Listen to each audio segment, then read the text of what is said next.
So something that is really important to know when you're preparing for your birth is how much your position during labour can help the process along.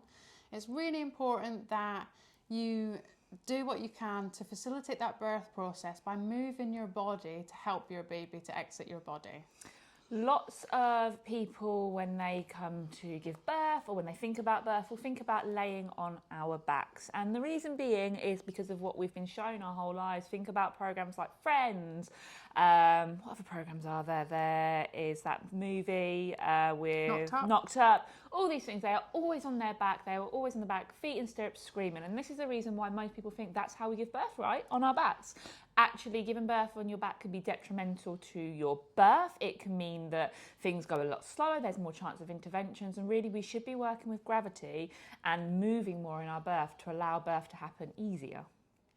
So as well as being up, movement can really help us to help that process along.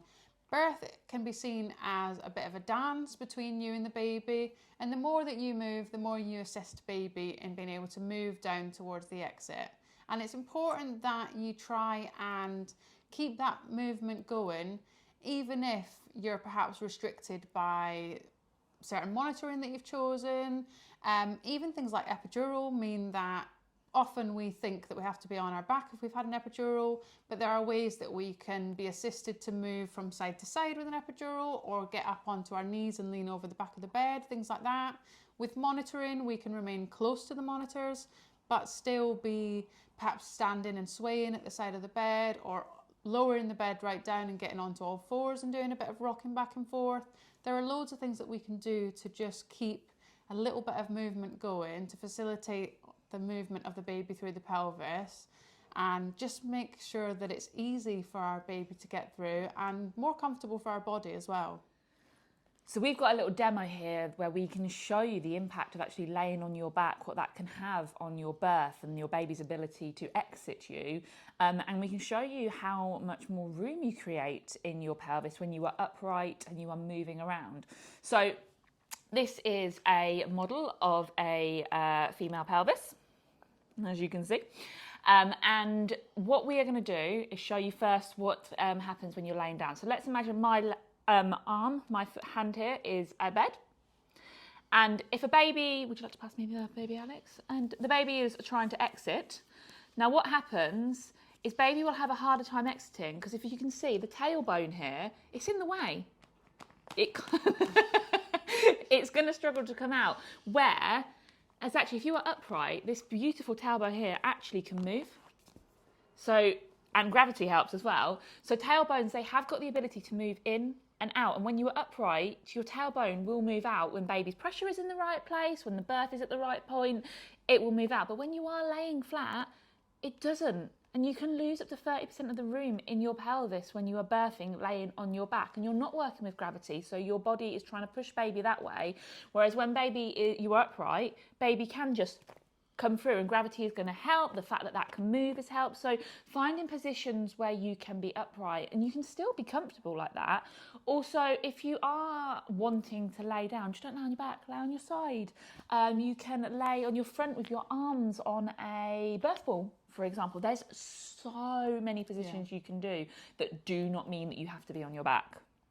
And birth pose can really help with movement by sort of taking the weight off, allowing us to sort of float in the water and just facilitate positions that might be uncomfortable otherwise.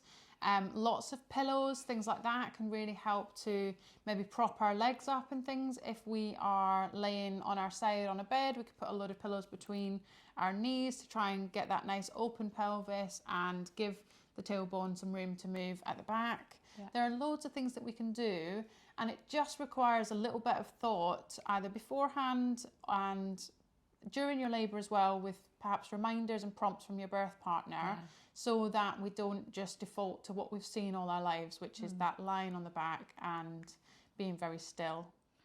I am going to caveat that with, if you have an overwhelming urge to be laying on your back, your body is telling you to be on your back, you try and move and you're like, no, I need to be on my back.